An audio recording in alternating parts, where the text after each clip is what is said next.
Hi, so good afternoon, everyone. Thank you so much for joining us today, and welcome to our first Women Empowerment event.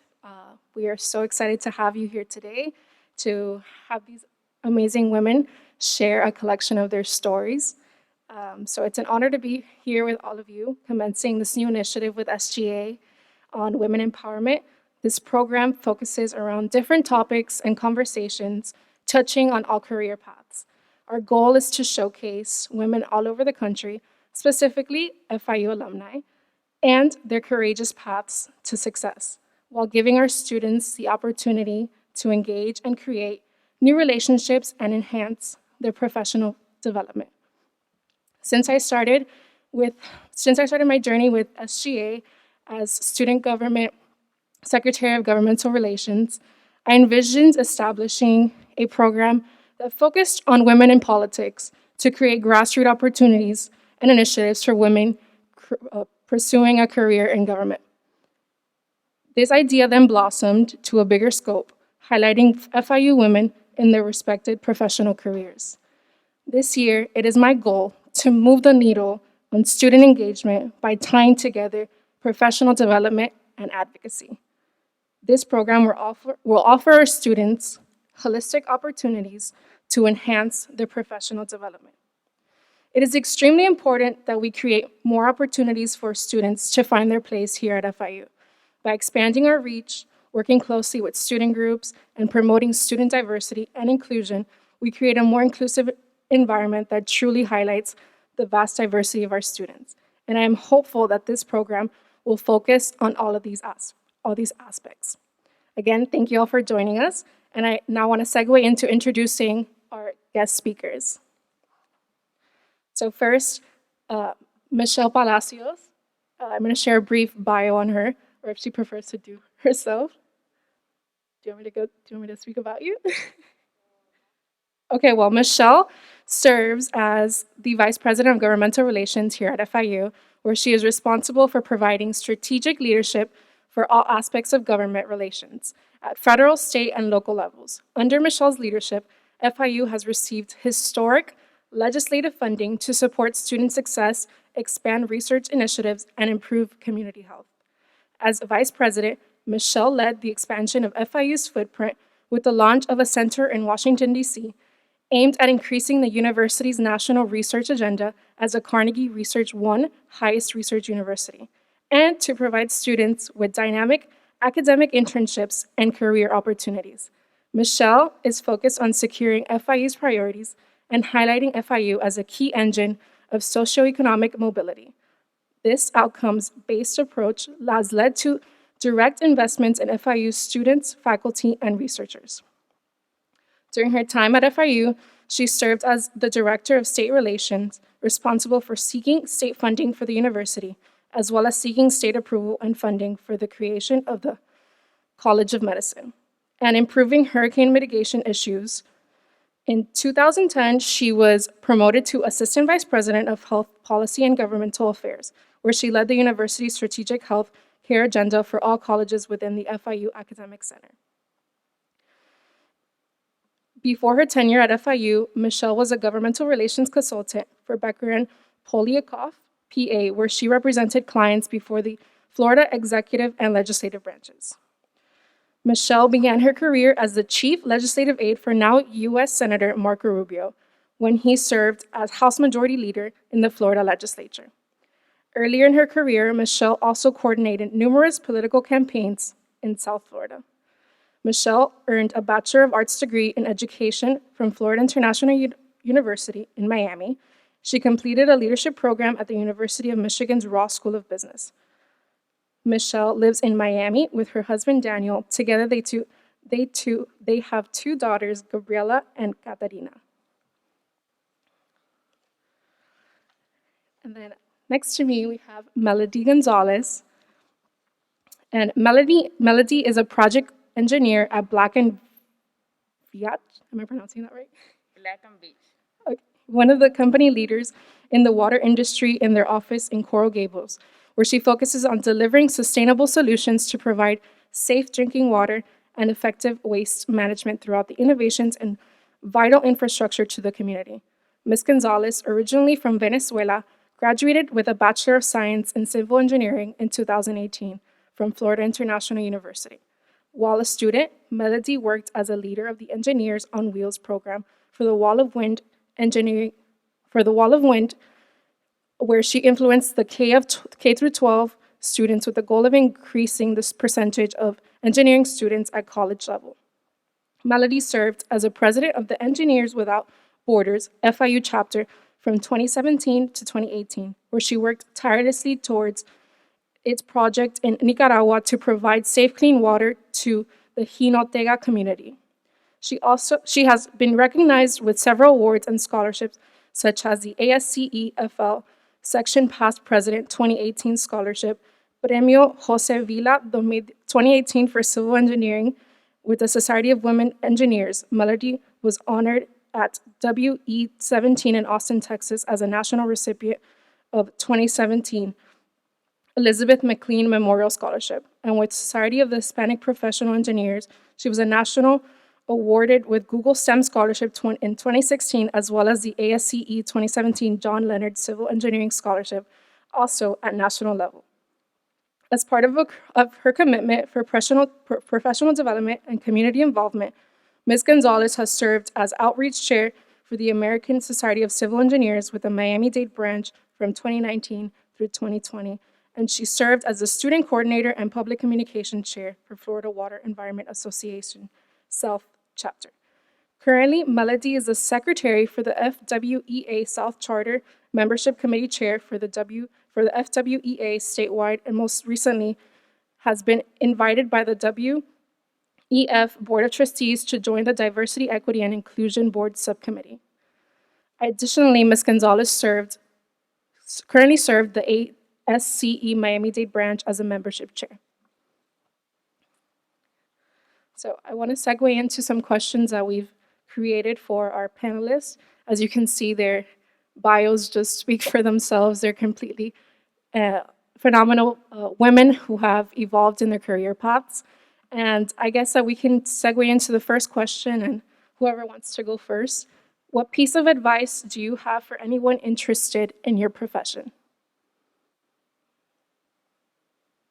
Well, I'm a civil engineer, so I recommend everybody to quit whatever you're doing and come to be an engineer. It's the coolest career in the world.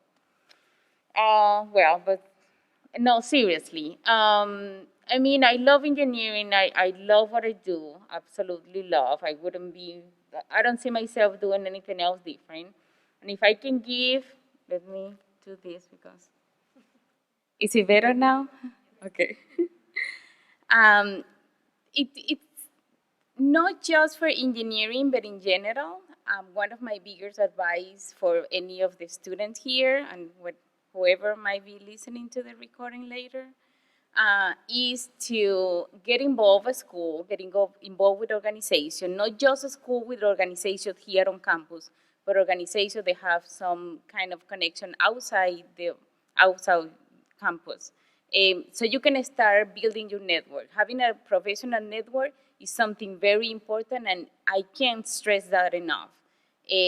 Most of the things that I have been able to get, or the opportunities that I have gotten, have been through my network. And that's not something that you get easy and quick. It's not like you are going to an event and there you're going to have 10 or 100 connections right away. It's something that you build little by little. You showed up first time, you showed up a second time, a third time, and eventually people are going to recognize your face and your name, and you're going to start building connections. But those connections are going to be the people that can offer you something else at the moment that you graduate. If you are in an organization that said, in engineering, we have ASE, the American Society of Civil Engineers, or the Florida Water Environment Association. If you get involved with those, not just inside campus, but outside, when you have events, you're going to connect with the professionals that are going to be working with you in the future. So that way, it's going to be much easier for you to find internships, to find a job. And even if it's not that, it is really, really easy to find those people working maybe in your company or in another company that you are going to be collaborating together. So just having that first connection there, it makes everything easier. So my big, big recommendation is get involved at school in organizations that are related to your career. Was that too long? Thank you, Michelle. Well, thank you everyone for being here. I'm honored to be here with all these wonderful women. First off, I wanted to just mention, Melody, kudos to you, because just like in politics, I know that engineering is, you know, there are very few women in the field of engineering, and so congratulations on your success and diving in. Second, I wholeheartedly agree with her.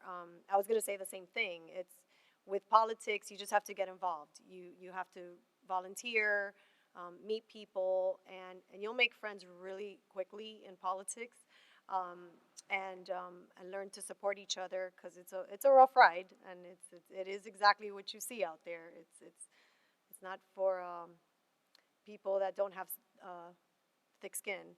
And but relationships matter when it comes to getting involved in politics, and you really do create connections that are lifelong. I still am benefiting from relationships from people I met here at FIU when I was in a sorority. Many of them are in politics today, all supporting FIU, by the way, one way or the other, whether they're a lobbyist or an elected official. So that's pretty cool. So that's pretty much it for that question. Thank you. So the next question says, did you have mentors, and how did you approach or select a mentor? You want me to go Go first? ahead. So I'm sorry, did I have mentors? And Yeah. Or how was the process of you selecting a mentor, if that was like the route that you took? So I was never really told I needed a mentor. It wasn't one of those things. I think that it just naturally evolved. It was extremely organic. I tell people all the time, I was blessed to have multiple mentors. Actually, I call them the grandfathers and grandmothers of this institution, from our former president, Mitch Medic, to our current president, Mark Rosenberg, to former vice president, Paul Gallagher, Debbie Galley. There are several of them, former provosts and CFOs, that somehow landed in the world of government relations. When I first started off my career here, I was 26, 27 years old, and I feel like I grew up with them, and they took me under their wing. But one of the things I want to say that goes beyond mentorship, it's what I value most is they weren't just mentors, they were supporters, helping lift me and my colleagues. So there's one thing, mentoring and giving advice. There's another type of mentor which actually helps you. And so I think that's critical when you're looking at mentorship, is not just talk the talk, you actually walk the walk with your mentees. So I don't normally take on a lot of mentees. I really don't have a lot of time, which I know there'll be a question on work-life balance later. But when I do, I'm serious and I'm there. I'm available for them 24/7. Even if they want to talk to me about personal matters, I'm there. I don't do the formal meetings. I don't have time for like the traditional mentorship. But you gotta be available and ready to support them. Agree. I am big with the mentorship thing, because, like she would say, the only thing that I would add or add to what she's saying, that even though she doesn't, or you don't think of those supporters as your mentors, they are. So, and this is something that it's good to clarify to everybody. Mentor, it's not just someone, it's not a formal title.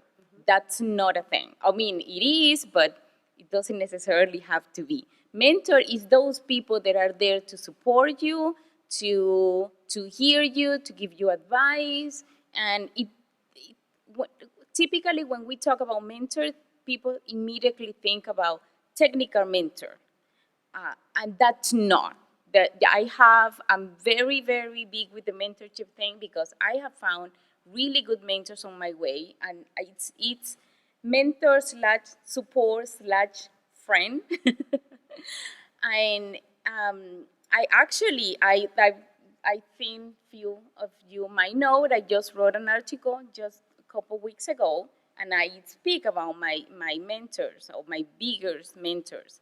And those are, one was my teacher from Miami-Dade College. She's not an engineer, but she actually helped me to develop the path to become an engineer. I didn't know how to do it. So she was the one who told me, you need to take the SAT. And I was like, what? SAT? What's that?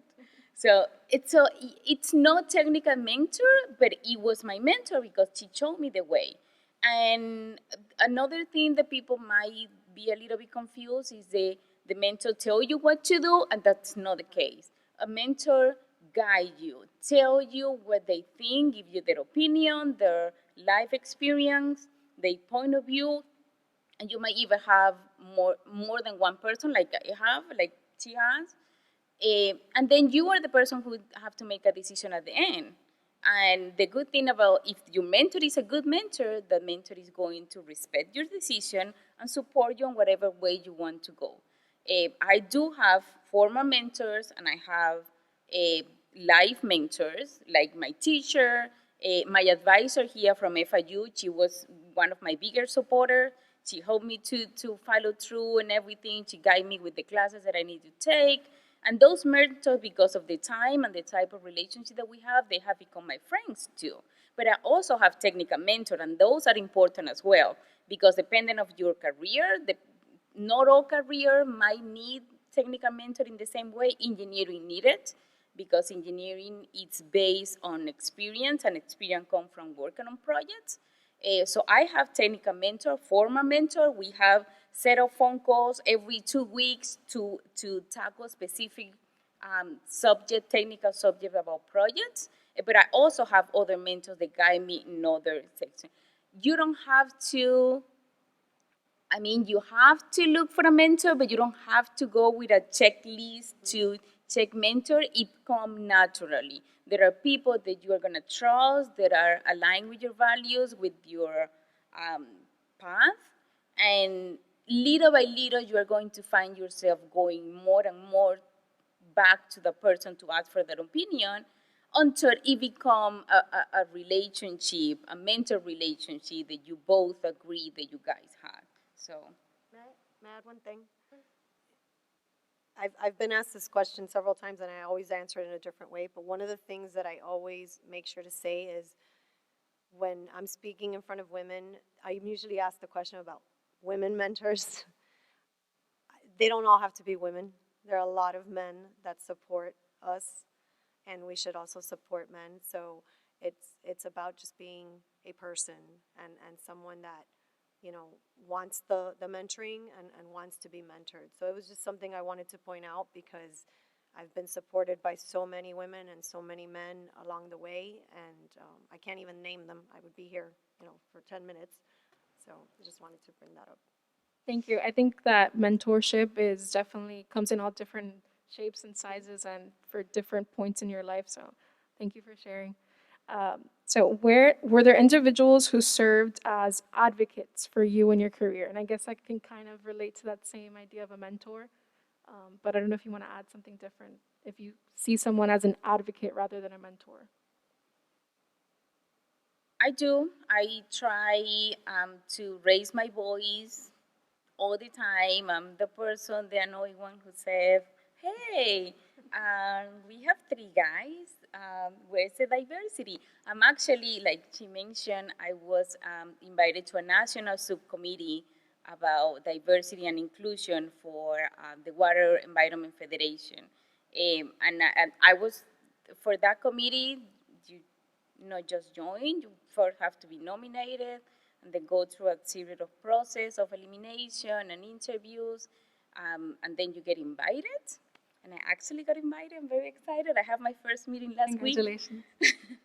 So and it's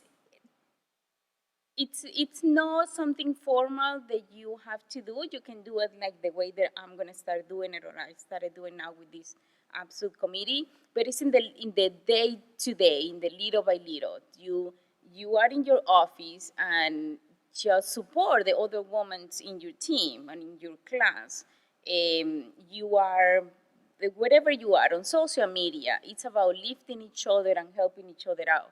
I use a lot the hashtag women supporting women, and I really think there is enough competition out there already against us. Let's try to make a united front and walk together for that, to break some barriers there. I love being the only woman in the room because it means that I'm making space for someone else, but I'd rather not to be the only one. I'd rather to bring a couple more with me. So, Couldn't agree more. Well said. I love that. What do you wish you knew when you were younger and starting out in your career? go ahead. What I wish I knew when I was younger. Not to be shy, and you you deserve to be in the room you're at, where however you arrive there, and those mentors and advocates that were there for you. Don't be shy if you're in that room. It's not only sometimes in certain groups here at FIU, but of course in politics, I'm often either the only woman or maybe there's one more, and I that actually never bothered me in the sense of kept me from speaking. It was more me questioning my abilities, um, and worried about someone challenging me, in a room, especially when you're young and starting out.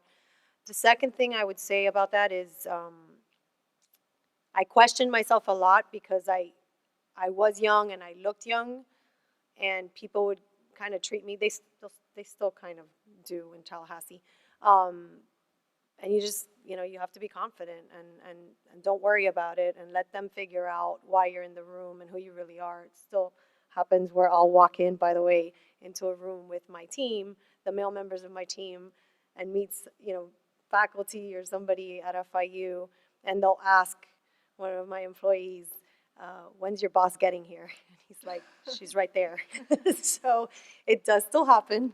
But I can't figure out if it's a female or a young thing or both. And I'm not even that young anymore, but you know what I mean. And so those things happen. I just don't take them personal. I just keep moving, and eventually they'll figure out, you know, that you're good at your job, and that you deserve a place in the room. Yeah, that's a good one. Something that I wish I knew.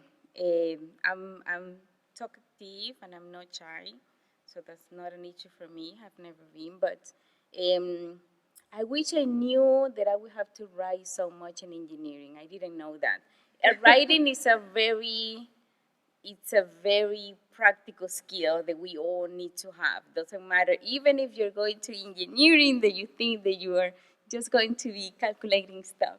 You still need to write proposals and still need to write papers and still. So writing is a skill that you need to polish. I wish I knew before so that I could pay more attention and not just complaining in my writing classes. And the other one is speaking and presenting. That's very important too. And yes, it's important because in your career you're gonna have to present your ideas somehow at some point. Um, you need to. It's not enough to know how to do it. You need to showcase it. You need to convince other people that you know what you know. So it's important to be confident and to be able to present. So those things I wish I knew before, or we make more emphasis. I know we have classes, writing classes, and we have classes where we have to present, but I feel like we could have more emphasis on that school because especially we women, we tend to be more soft on those stuff or more um, discouraged to be outspoken and to raise our hands and to speak up or say something that we want to like that's not something that we're actually encouraged to do. So that's something that to all of you guys I will tell you, work on it, you're gonna need it. Thank you. So, if you had failure in your career, how did you overcome it?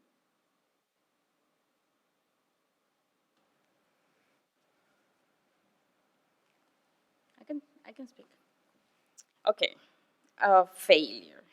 Um, Depending how you see failure, but for example, and this is, I will say more as an obstacle um, or a barrier. But I studied petroleum engineering back in Venezuela, and then when I arrived here and I have my kids, I just was a mom at home, and the language was a huge barrier for me to actually get into school. So it was a lot of hard work and practice and focus on I need to learn because I need to go back to school and be able to go to university because it's not the same to know English to go to the supermarket or to go to the store or to speak with your friends. That's different than sitting in a classroom, listening to a teacher giving a lecture or writing a paper. Those are totally different things. So that was a huge barrier for me to go the transition from the regular hi, nice to meet you to to technical English and determination. It's not gonna be done. You're not gonna go to sleep and wake up next day speaking. It's just little by little having patience and confidence, and you are going to overcome that, or you are going to achieve a level that you are going to feel satisfied. Um, and persisting and keep working on it because when you are there, it's you don't feel like you are making progress, but the progress is done little by little, little by little, little by little. One day you will realize, oh well, I'm understanding 30%, and before I understand 10. So I'll say that was a big obstacle for me, and I mean, I'm here, and I hope you all understand what I'm saying. So, Yes, we do. check. Thank you. So I can't pick one exact moment, just like Melody, because life is full of ups and downs, and that's the way I look at it. So every year, every couple of years, our team goes to Tallahassee to fight hard for FIU students and the university itself to get funding, to kill bad policy, to help support good policy, push policy, and it gets really it's like dog eat dog. It's really emotional, really tough, but we have our highs and our lows, and so any given year, it's like think of tennis match, a football game, whatever it is, you fight hard to the end. Sometimes you win, sometimes you lose, and you come home back to your family and all your colleagues and everybody after fighting long and hard for so many months and not sleeping with an outcome. And you just have to dust yourself back off, and just get back on for the next year and start planning the next year, and then you'll have successful outcomes. And it just makes you stronger because when you do have a bad situation, a bad year in my case, with the funding for the university, it makes you want it more, and you just get better at it. You get better at the game, and Alex knows me. I'm very competitive, and we've been doing well the last couple of years. Hopefully, this year it's not going to be easy with COVID, but I just feel like there's nothing in my mind that I can say I regret because it made whatever challenges, obstacles I went through made me stronger and make me the person I am. And that's what keeps me going. Because if not, I mean, what I do for a living, you can't, you can't just give up.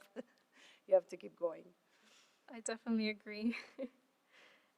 So I would say, how have you been an advocate for another woman in your field? And if so, who or how did that come across?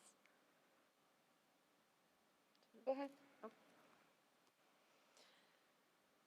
Yeah, I mean, it happens on a daily basis.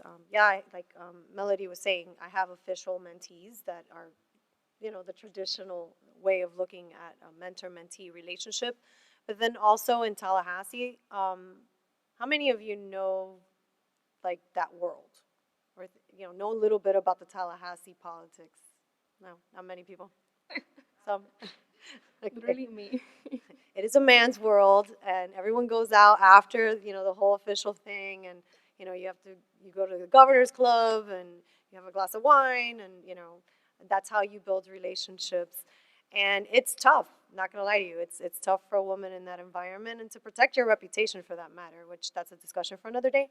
And so you have to stick together, and the good news in Tallahassee is there are several women who really, really support each other. It's actually less, I find it more common over there, maybe because we're all stressed together and it's kind of a bubble.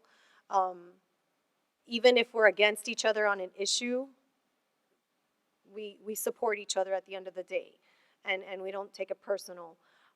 So I kind of wish that was the environment in other places, and I'm pleased to say I actually have that there.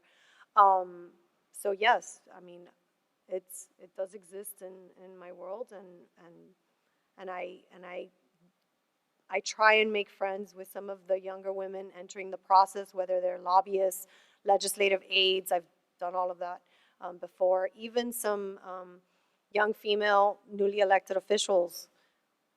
Just because they got elected doesn't mean they're not nervous entering this new world.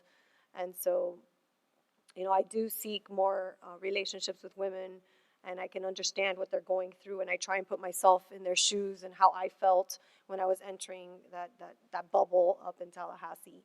And less so in Washington, because unless it's part of my team, I'm not there as often. I'm in and out. And then locally, whenever I have an opportunity with women that I'm seeing enter, we call it the process, that's the political terminology. I try and reach out and see if they need anything. So it's ongoing. It doesn't, again, back to my earlier point, it doesn't have to be an official role to be a mentor. Yeah, I do also have former mentees. Most of them are women. Actually, one of hers gave a big step toward her goal just last week, so I'm very proud. But I'm also always, I have people that have reached out after they read my article. And there was a lady, girl, she wants to transfer from Texas to FIU. And I was like, I'll give you a recommendation letter. So it's like she's saying, it's not just one person. I have multiple people that I'm helping, and including women. But it's the day to day I'm being willing to do it. Anybody that have reached out to me can tell that I'm always willing to help. My supervisor said that he doesn't know how I do so many things at the same time. But it's just being willing to help. It's just help you to find that 20 minutes there and 30 minutes here. And today, just I woke up. I was working at the office until 12, and then I woke up super early to go and do a delivery, a submit a delivery in the morning, so that I could actually make some time for this in the evening. So it's just compromising on how you want to do and be there. If you need help, ask. If someone asks you for help, help. Thank you. Well said. May I add course. something?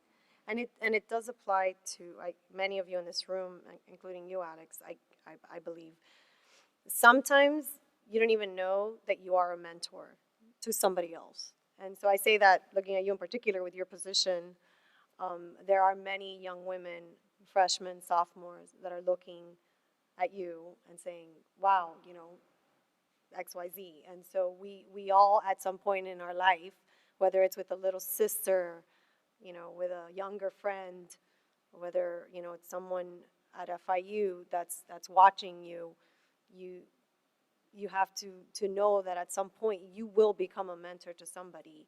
And so I just wanted to mention that, because again, mentorship, everyone thinks like the traditional style. No, it's much broader than that.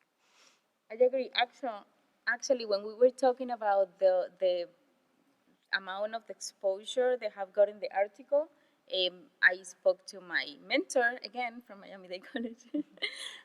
I spoke to her and I was saying, I mean, it's so, see how many things came out of that first meeting that we had, and you know how you have become my long life mentor.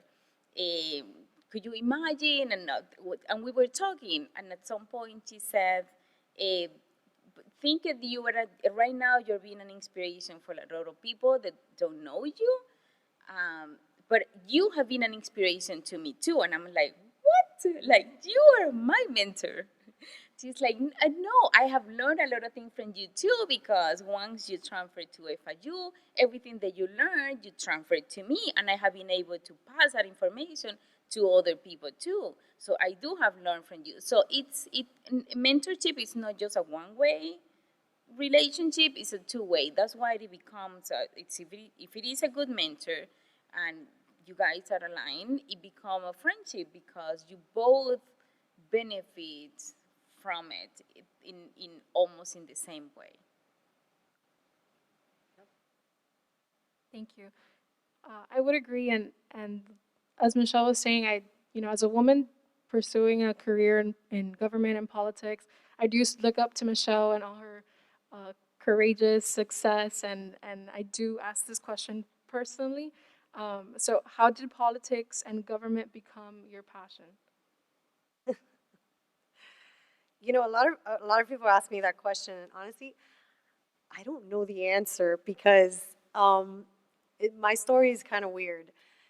In my sorority at FIU, I was approached by some friends who are still in politics to volunteer, and they were part of the Greek system, and we all knew each other, and I enjoyed it, and I just kept getting more and more and more involved every day.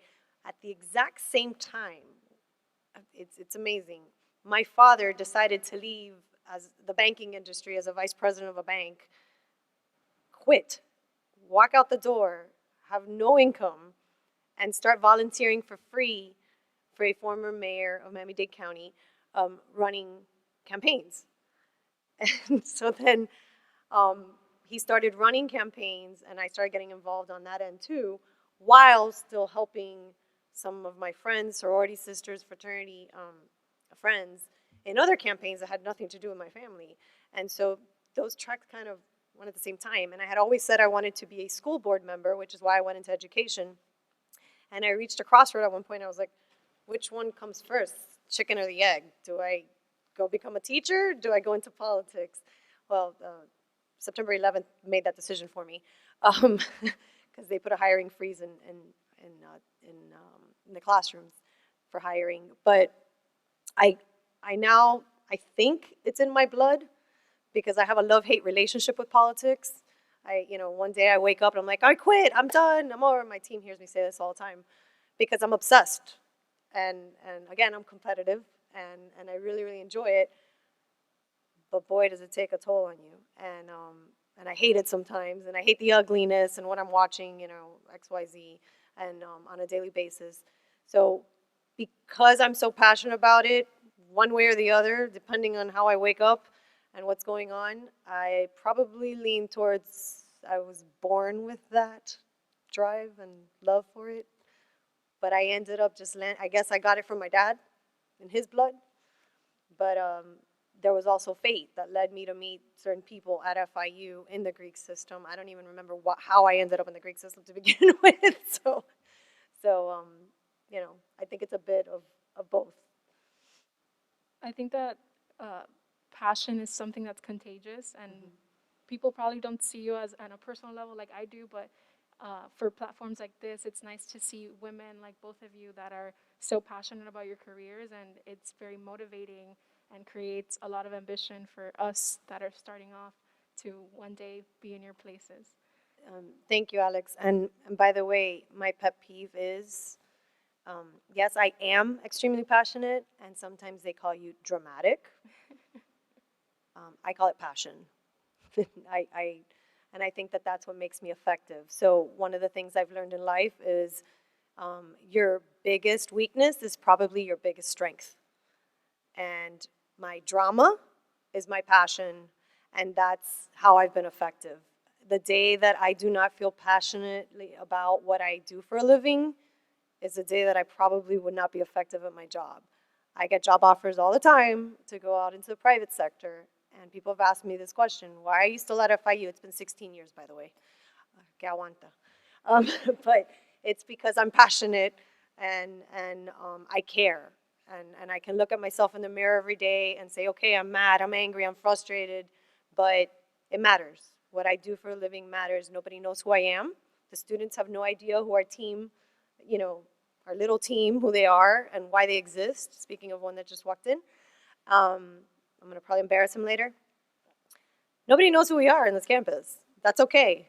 But when we walk around and we get mad at the world, and what's going on in Tallahassee and the things that are happening, that are basically against FIU, you all give us the drive.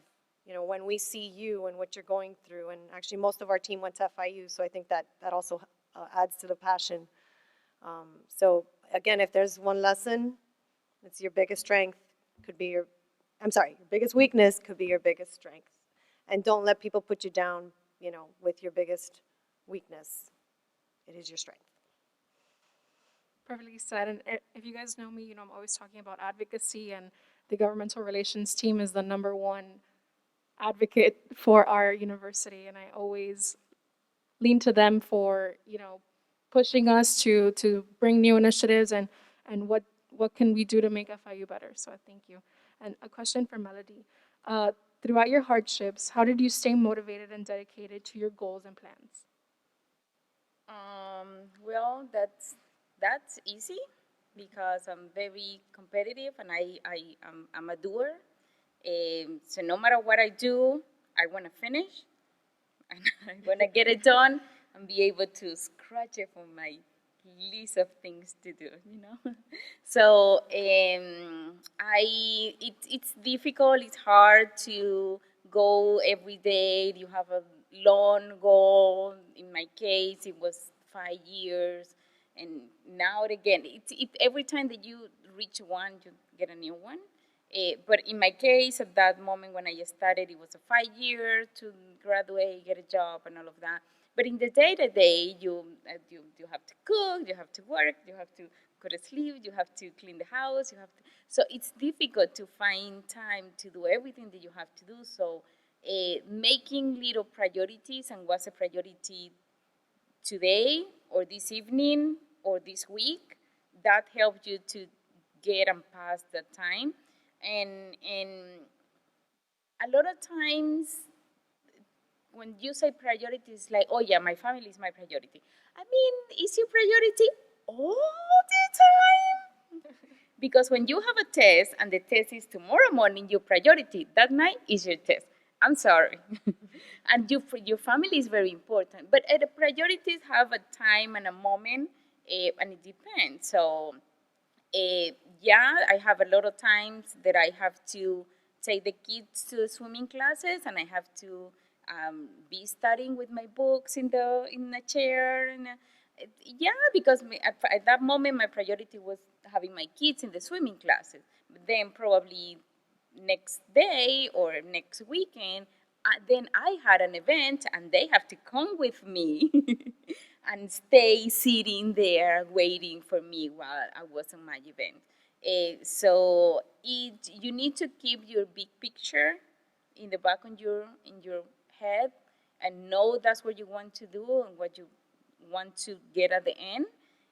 But having those little priorities on the way help you to actually manage the day to day.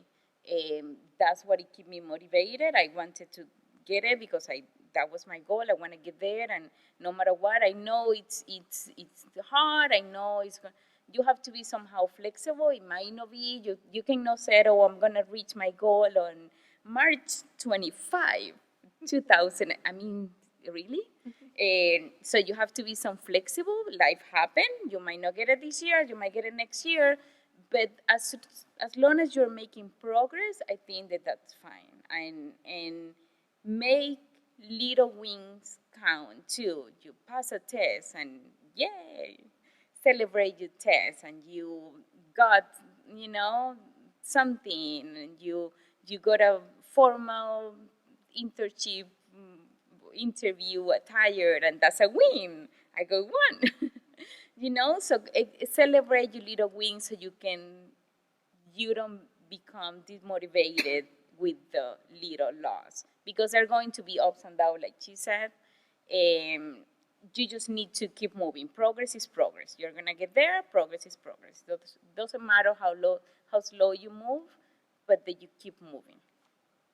Thank you. And I think those are very important things to take away, especially ambition. Ambition is the key drive, I think, for women in particular. Um, and like you said, priorities always shift depending. I don't think any of us were expecting a global pandemic. Alex and I sure weren't expecting them when we ran for president and vice president, but we're here and we shift our priorities to those situations. And then another question for Melody. How did your involvement at FIU help become a leader and a guide and guide you in your professional life? Um, well, actually, I'm thankful to FIU, all the opportunities that FIU gave me. I wouldn't be here if it wouldn't be for FIU, definitely. Um, the organization that I was part of here at FIU were the ones that teach me the soft skills that I needed to have the connection and to have the network that I have right now. And then also meet the people and find my way. Because when you are in classes, you might not know exactly what you want to do or how you want to do it. But meeting people that are doing different things might help you to say, oh, well, I want to do what she's doing or what he's doing.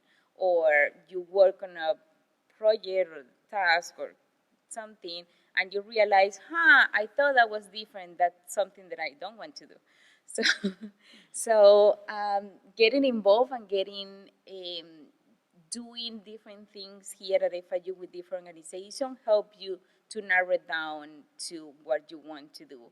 And thanks to the organization here and the connections that I did, oh gosh, I mean, I got my internships, scholarships, awards, and so many friends and so many good connections. I am more than grateful that everything that I got here. But everything is for getting involved. If you just go to the classroom, see the lecture, go back home to read the book, and come back next day to do the same thing, you're not going to get much out of it. I mean, you're going to get a diploma, yeah, but everybody in the room is going to get exactly the same piece of paper that you are going to get. So your experience and your connections, the skills that you are developing, that's what set you apart from everybody else. So you're the one who needs to step up and take advantage of the opportunity. If you offer so many organizations, so many the career service, it's so awesome. They give you so many tools. But you guys, nobody's gonna come and knock in the door. You have to go and ask, and you have to go and look for it. So what else? No, it's perfectly said, and I can't emphasize that enough. I'm always talking about FIU and all the resources that it provides for our students, and thank you for adding on to that. And then segueing into Michelle, another question for you. your role requires you to travel from Tallahassee to DC, back to Miami. How do you balance your family and your personal life? I know you're a workaholic, The but truth, there's no such thing as work-life balance. Doesn't exist. It's a unicorn. No, in all seriousness, I feel that way sometimes. Some aspects of what Melody said, you can't do it all. You just can't. And there's going to be times that I cry and I think I failed my kids, and my husband will say, "What are you, crazy? You're setting an example for them. They'll forget that you didn't make it to the soccer game yesterday." You know, your daughter's seeing you in action, and you know, as long as she feels the love. And so what I've tried to do is quality time versus quantity, whether it's, well, not work. Work is always quantity and quality. Everything else in my life, I try and do quality, and not worry as much about quantity, because we're only human. And so I came to the conclusion, yeah, I love looking at Pinterest, but I'm never going to be a Pinterest mom. It's just not going to happen.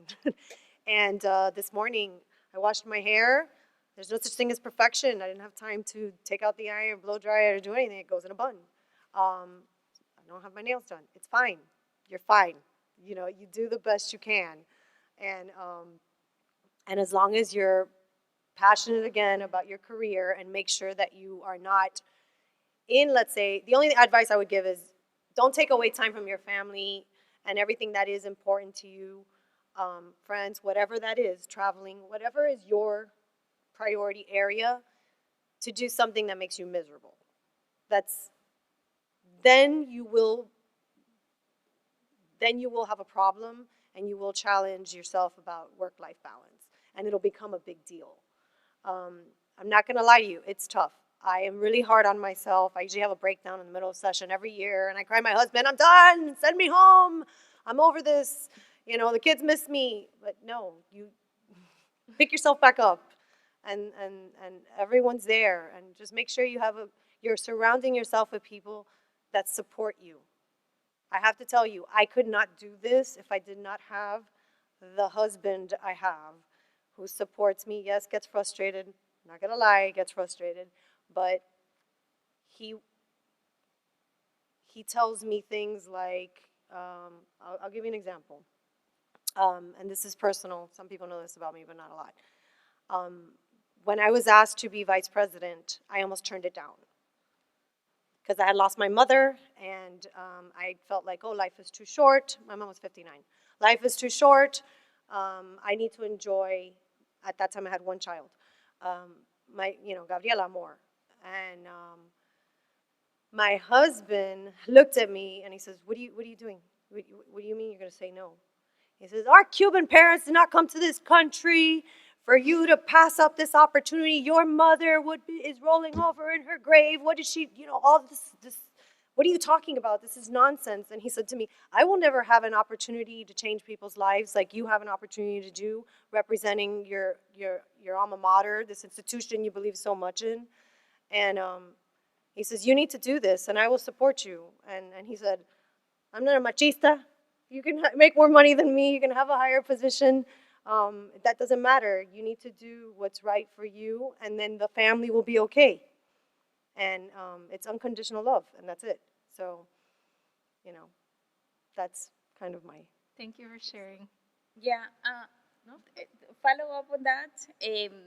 It's true, like life work balance, it's a weird thing, and people think that you have to be 50-50, but that's not what happened. What happened is that sometimes things get interrelated kind of at the same time, and some days you bring work home, and some days you is the other way around. So, for example, in my case, and that's very important what you say. You need to work on something that you're passionate, and if you're working in a company, you need to find a company that aligns with your values, your personal values, and that it supports you on whatever your life situation is. In my case, I'm a single mom. I have 2 kids, and I need to drop my kids to school and then pick them up. I don't work 8 to 5. I work from dropping off my kids to school to pick them up later. So whatever time I have there, I work, and then I make up whatever time later that day, next day, on the weekend, whenever I can. Which is important for my supervisor from the company is that I deliver what I need to deliver. It doesn't matter if I'm doing it at 2 a.m. in the morning. As soon as I have it done by the time that I needed to get it done, in the quality that they need me to get it done, that's fine. And that's very important. And the balance is just come from liking what you are doing and loving what you are doing. So you love your family, you want to spend time with your family, but if you also love what you are doing. In my case, I absolutely love doing what I do, and I love the company that I'm working because they support me and they support my lifestyle. I have all the freedom and all the flexibility to be here in the middle of the day when I'm not getting paid for this time. But I have the flexibility to move my schedule around, and they are okay because they know that this is important for me and this is something that I am passionate about, to be outspoken for women and to do outreach. So it's just having that balance. It's not 50-50. So one days are 70-30, other days are 10-90. So it's just knowing that you have the flexibility to move things around depending of your priorities that day or that week or that time of the day. Perfectly said. Um, so, last question, particularly for you, Melody. What advice would you give students like yourself who also left their home countries to come to the United States? To try to it's the other countries. United States is very particular in a lot of things, and being an immigrant is just difficult by yourself. It doesn't matter where you're coming from. You can come from South or Central America, or you can come from Pakistan, China, Russia, wherever. It's difficult because you know something, you had a life, you grow up somehow or some way, and you just need to get detached of everything that you know. You lost your friends, you lost your a lot of times your family, like in my case. All my family is back in Venezuela. Eh, and you find in a place where you don't know what the rules, most of the time don't apply the same rules. A lot of times you don't know the language, or even if even in Spanish, from Argentina to Venezuela to Mexico, we speak the same language and we communicate in a very different way. So it's difficult. It's very difficult being an immigrant and try to forget everything that you know and learn new ways to do everything and new rules.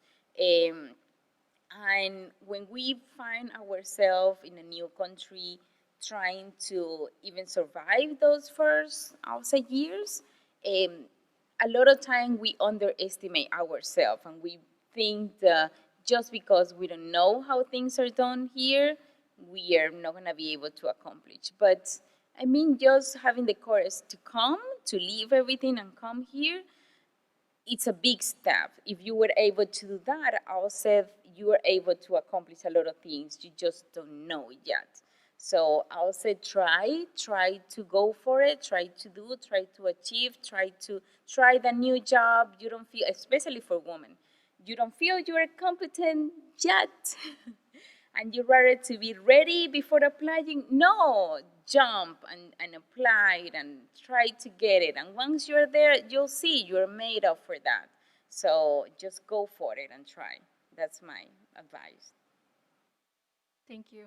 And to close off our questions, I wanted to ask both of you if you could give any piece of advice to the young women here or the young women watching through the webcast. What would that advice be? Reach out, ask, ask questions, raise your hand, speak up. Eh, we all women are advocates for each other. When you walk in a room, you don't walk in a room by yourself. You walk in a room with a legacy of women behind you and a lot of other women that might want to be where you are. So think about that, and don't stay in the corner. Just shine. We're awesome. So we just have to believe it and act accordingly. So speak up, show where you are, and be awesome. I agree with you 100%. So I would say, in my case, the biggest advice I would say is give is be authentic. Um, I question, and back to what she was saying, I still question my style. I have a very different style than any other vice president at FIU. I'm very blunt, outspoken, but I choose when to speak. But I say things that normally people wouldn't say and they're scared to say. And again, I'm very passionate. And I second my guess myself all the time because I'll see like let's say another vice president, a male that's super smooth and you know figures out exactly what they're gonna say before they say it, and it just sounds like you could put it in a little box and wrap it up and with a bow and it's beautiful. That's not my style. I wouldn't be authentic. I really don't think I would be successful, and I don't feel that I should apologize for being authentic. Of course, I have to know my audience, and know when I should, say something. But if I held back and tried to be somebody else, I don't think I would be where I'm at today. I think a lot of what the compliments I receive from my colleagues is I may not always agree with you, but I know that you're being authentic. I know that you're being honest and you're not playing a game. And that your reputation in politics and in your career is pretty much all you have. And once you ruin that, you're done, at least in my field. So I would just say be authentic. Thank you so much. And I want to thank all of you for joining us today on our first event for women empowerment. And thank you to all that are watching via webcast. I'm very thankful and I'm very excited to see this initiative come to fruition. And I encourage all of you to follow along on this journey for more opportunities to come. Our next session will be in November. Follow us on our social media platforms to stay up to date with all those details. Um, Truly, it is my goal to grow this program into a bigger platform to continue working closely with our Alumni Association, FIU and DC, Student Life and Development, College Deans, and of course our student groups to bring opportunities like this to all of our students. So thank you for your time.